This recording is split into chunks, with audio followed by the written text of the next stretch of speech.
দিলীপ ঘোষ যখন রাজ্য বিজেপিতে সক্রিয় হচ্ছেন, একের পর এক কেন্দ্রীয় নেতৃত্ব রাজ্যে আসছেন, সেই সময় তৃণমূল কংগ্রেসের রাজ্য সহ সভাপতি জয়প্রকাশ মজুমদার কটাক্ষ করে বলছেন, বিজেপি বিচিত্র দল, সার্কাসের পার্টি। 6 মাস হয়ে গেল বিজেপির রাজ্য কমিটি হয়নি। শ্রমিক ভট্টাচার্য সভাপতি হয়ে বসে রয়েছেন। শ্রমিক ভট্টাচার্য নামেই বিজেপির রাজ্য সভাপতি। শুভেন্দু অধিকারী নিজের মতো কাজ করেন, দল চালান। গতকাল দিলীপ ঘোষকে নিয়ে নাটক হলো, সবাই দেখলো। কি বলেছেন কটাক্ষ করে জয়প্রকাশ মজুমদার, দেখুন। রাজ্য কমিটি 6 মাস হয়ে গেল হয়নি। শ্রমিক ভট্টাচার্য রাজ্যের সভাপতি হয়ে আছেন, নিজের রাজ্য কমিটি নেই, যে কমিটির মাথা হবেন তিনি নামকা ওয়াস্তে সভাপতি। অন্যদিকে সুকান্ত মজুমদারের কমিটি এখনো আছে, যারা সুকান্ত মজুমদারের কাছ থেকে নির্দেশ নিচ্ছেন, আগের সভাপতি। অন্যদিকে শুভেন্দু অধিকারী হচ্ছেন নিজের মতন তার কার্যক্রম, তার সঙ্গে আবার বিজেপির যারা আগেকার পদাধিকারী নেতা তারা আবার থাকেন না। এই বিচিত্র পার্টি, একটা সার্কাস পার্টি বললে কম বলা হবে। আর তার উপরে অমিত শাহ এসে বলে যাচ্ছেন এত পাবো, অত পাবো, এই দেখবো, ওই করব, সরকার গড়ব, ইত্যাদি ইত্যাদি। এরই মাঝখানে দিলীপ ঘোষকে নিয়ে যে নাটকটা হলো, সেই নাটকটাই বুঝিয়ে দিচ্ছে যে কতখানি অসহায় বা মুমূর্ষু অবস্থা সংগঠনের, যে দিলীপ ঘোষকে ডেকে বলছে আরে এসো না, একটুখানি সাহায্য করো না, যাকে একদম সরিয়ে রাখা হয়েছিল। তৃণমূল কংগ্রেস টেনশনে আছে যে বিজেপি রাজ্য কমিটি হয়ে কি হবে না হবে, সেটা নিয়েও তৃণমূলের ভয় তৃণমূল একদম প্রকাশ্যে স্বীকার করছে। নইলে কোন পার্টির কমিটি হচ্ছে কি না হচ্ছে সেই খোঁজ কেউ নিতে যায়? তার মানে এটা বুঝতে হবে যে তৃণমূল কংগ্রেসের ভয় কোথায় এসে দাঁড়িয়েছে। অতএব আমরা পরিষ্কার বলতে চাই, ঠিক সময়ে সব হবে। কমিটি হলেও আপনারা হারবেন, কমিটি না হলেও তৃণমূল কংগ্রেস হারবে। অতএব এইবার তৃণমূল কংগ্রেসের হার ছাড়া আর কোনো রাস্তা নেই। যে কমিটি হলো কি না হলো ওটা বড় প্রশ্ন নয়, বড় প্রশ্ন হচ্ছে তৃণমূল এবার বাংলা ছাড়া হচ্ছে, বাংলা থেকে যাচ্ছে। এবার বারুইপুরে উদ্ধার হলো ভুয়া পাসপোর্ট। বারুইপুরের খাসমল্লিকে উদ্ধার ভুয়া পাসপোর্ট, দুজনকে গ্রেফতার করেছে পুলিশ। নদিয়া, বিহার, ওড়িশার বাসিন্দাদের পাসপোর্ট উদ্ধার হয়েছে। কথা বলবো, আমাদের সঙ্গে রয়েছেন সরাসরি আমাদের প্রতিনিধি ময়ূক ঠাকুর চক্রবর্তী। ময়ূক, কোথা থেকে কিভাবে উদ্ধার হলো এবং যাদের পাসপোর্ট উদ্ধার হয়েছে তারা কারা, কোথাকার বাসিন্দা, আর কি কি জানতে পারছো ময়ূক? বাড়িতে বাইরের লোক আসতো, বাইরের লোক কি, ওদের নিজের আত্মীয় আমরা জানি। আমি আমার মতো আমার ঘরে থাকি, খাই দাই। আমার স্বামী বাইরে থাকে, মানে বাইরের লোকের গাড়ি যায়। আমি ঘরে গেটে তালা মেরে আমি আমার এখানে কতজন থাকে কোথায় যে বাড়ি পাশের বাড়ি? আমি বললাম একজন ভাড়া নিয়েছে, ওখানে একজনের জায়গায় 4-5 জন থাকতো। ওরম রাতে আসতো, এমনি মেয়েরাও আসতো। কতদিন ধরে? ও যেখান থেকে ঘর নিয়েছে সেই থেকে। কতদিন ঘর নিয়েছে তাও? 1-1.5 বছর হয়ে গেছে। অনেক ধন্যবাদ। আপনার নাম? আমার নাম হাসনান। আমরা এই মুহূর্তে বারুইপুরের খাসমল্লিক এরিয়ায় রয়েছি এবং আমি আমাদের ক্যামেরা পার্সন প্রবীর সামন্তকে দেখানোর জন্য বলবো, দেখো জায়গাটা প্রথমে একদম চারিদিকে গাছ রয়েছে, এরই মাঝে দুটো বাড়ি রয়েছে। এর মধ্যে এই যে বাড়ি, এটা এখানেই গতকাল পুলিশ আধিকারিকরা আসেন, তল্লাশি অভিযান চালান। দুজনকে এখান থেকে পুলিশ আধিকারিকরা অ্যারেস্ট করে নিয়ে গেছেন। বাড়ির বাইরে এই মুহূর্তে তালা বন্ধ অবস্থায় রয়েছে এবং দুজনকে গ্রেফতার করা হয়েছে, যাদের একজনের নাম মেহবুব এবং আরেকজনের নাম প্রীতম। মেহবুবের বাড়ি দক্ষিণ 24 পরগনার মগরাহাটে, আর প্রীতমের বাড়ি নরেন্দ্রপুর থানা এলাকায়। এই মেহবুব এবং প্রীতম, এদের দুজনের পজিশন থেকে প্রচুর পাসপোর্ট রিকভারি করেছে পুলিশ, এবং যে পাসপোর্টগুলো বাইরের রাজ্যের, ভিন রাজ্যের প্রচুর লোকের পাসপোর্ট এখানে রয়েছে। এই পাসপোর্টগুলো অরিজিনাল না ডুপ্লিকেট, এগুলো কি কারণে এখানে রাখা হয়েছিল, এই সব কিছু এখনো পর্যন্ত অন্ধকারে। আপাতত পুলিশ হেফাজতের জন্য প্রেয়ার দেওয়া হয়েছে। বারুইপুর পুলিশ ডিস্ট্রিক্টের সূত্রে যেটা খবর পাওয়া যাচ্ছে যে প্রীতম বলে যে যুবক গ্রেফতার হয়েছে, সে মুম্বাইতে থাকতো, সেখানে একটা কল সেন্টারে চাকরি করত এবং তারপর সে এখানে বাড়ি ভাড়া নেয়। নরেন্দ্রপুরে বাড়ি প্রীতমের, নরেন্দ্রপুর থেকে এখানকার ডিস্টেন্স খুব বেশি দূর নয়।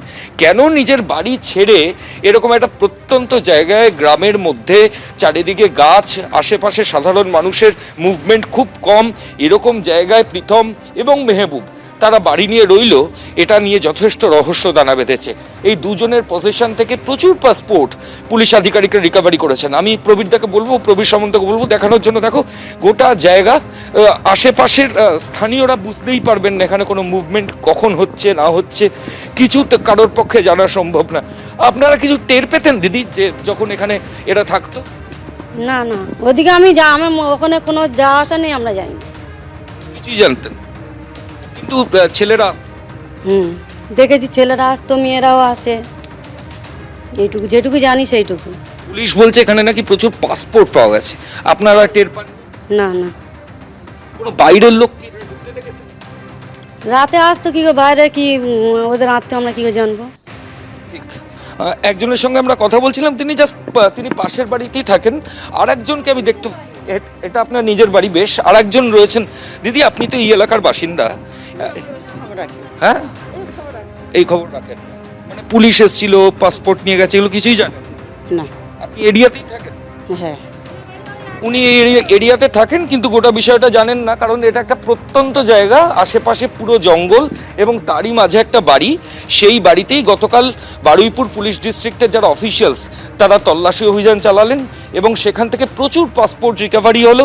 এবং যে পাসপোর্টগুলো ভিন রাজ্যের পাসপোর্ট, এই দুজনকেই পুলিশ হেফাজতের জন্য কোর্টে আবেদন জানিয়েছেন পুলিশ আধিকারিকরা। এবং এই তাদের কাছ থেকে পুলিশ আর কি জানতে পেরেছে, তুমি আমাদের সঙ্গে থাকো ময়ূক, আসবো। দেখুন বারুইপুরে একাধিক ভুয়ো পাসপোর্ট উদ্ধার হয়েছে। খাস মল্লিক, জায়গাটার নাম হচ্ছে বারুইপুরের খাস মল্লিক। আপনারা দেখতেই পাচ্ছেন অন্যান্য বাড়িগুলোর থেকে অনেকটা দূরত্বে এই বাড়িটি, যেখানে ওই দুজন থাকতো, যেখান থেকে ভুয়ো পাসপোর্ট পুলিশ উদ্ধার করেছে। এবং নদিয়া, বিহার, ওড়িশার বাসিন্দা যাদের এই পাসপোর্ট উদ্ধার হয়েছে। কথা বলবো, আমাদের সঙ্গে রয়েছেন আমাদের প্রতিনিধি ময়ূক ঠাকুর চক্রবর্তী। ময়ূক, বিদেশে চাকরির টোপ দিয়ে এই পাসপোর্ট জমা রেখে এই ধৃতরা তারা টাকা তুলতো, কিভাবে কাজ করতো এই চক্র, কি বলছে পুলিশ? দেখো পাপিয়া, অনেকগুলো সম্ভাবনা আছে যে যদি পাসপোর্টগুলো সেগুলো অরিজিনাল না ডুপ্লিকেট এখনো স্পষ্ট নয়, সেগুলো পুলিশ আধিকারিকরা এক্সামিন করছেন।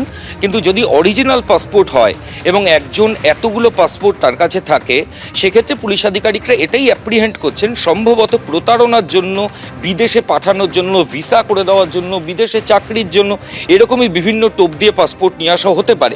তবে এখনই সেই কারণ হয়েছে কিনা সেটা তদন্তকারী আধিকারিকরা পুরোপুরি স্পষ্ট করছেন না। দুজনকে গোটা ঘটনায় অ্যারেস্ট করা হয়েছে এবং বারুইপুরের খাস মল্লিক এরিয়ার একটা প্রত্যন্ত জায়গা, যেখানে আশেপাশের বাড়ির থেকে এই বাড়িটা কিন্তু একদম আইসোলেটেড, একদম আলাদা একটা জায়গায়। চারিদিকে গাছ রয়েছে, কানেক্ট মানে মেন রোড থেকে যে আসার যে রাস্তা, সেটাও যদি আমি তোমায় দেখাই যে সেটাও একটা জঙ্গলের মধ্যে দিয়ে আসতে হবে। চারিদিকে জঙ্গল, মাঝখান দিয়ে একটা ছোট রাস্তা, এখান দিয়ে তাদেরকে ঢুকতে হবে। দুটো পরিবার এখানে থাকেন, একজন থাকেন এই যে আমার সামনে যিনি রয়েছেন একটু আগে যার সাথে কথা বলছিলাম, আর একটা বাড়ি এখানে পাশে রয়েছে। আচ্ছা দিদি, একটা কথা বলুন, এই বাড়িটায় যেখানে দুজন আপাতত অ্যারেস্ট হয়েছেন, এখানে এই দুজন থাকার আগে কারা থাকতেন? অন্য একটা ভাড়াটা থাকতো। বাড়ির মালিকের নাম কি? জাহাঙ্গীর লস্কর। জাহাঙ্গীর লস্কর, এর কি ডাকনাম কালু? হ্যাঁ, জাহাঙ্গীর লস্কর কালু বলে একজন রয়েছেন, যিনি খাসমল্লিক এলাকারই বাসিন্দা।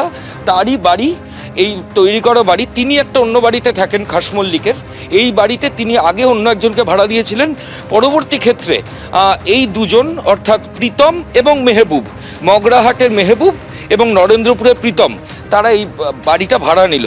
এবং ভাড়া নেওয়ার পর তুমি বাড়ির ছবিটা দেখো যে একদম ছোট্ট একটা জায়গার ওপর বাড়ি, কিন্তু বাড়ির আশেপাশের দরজা থেকে শুরু করে বাইরে নেট লাগানো, জানলা পুরোপুরি বন্ধ এবং দরজাও পুরোপুরি তালা বন্ধ। ফলত এই বাড়ির মধ্যে যদি এই ধরনের কোনো পাসপোর্ট প্রকিওর করে কেউ রেখেও দেয় বা এখানে বাইরের লোকের মুভমেন্টও হয়, সেটা সাধারণ মানুষের পক্ষে কিন্তু জানা সম্ভব নয়।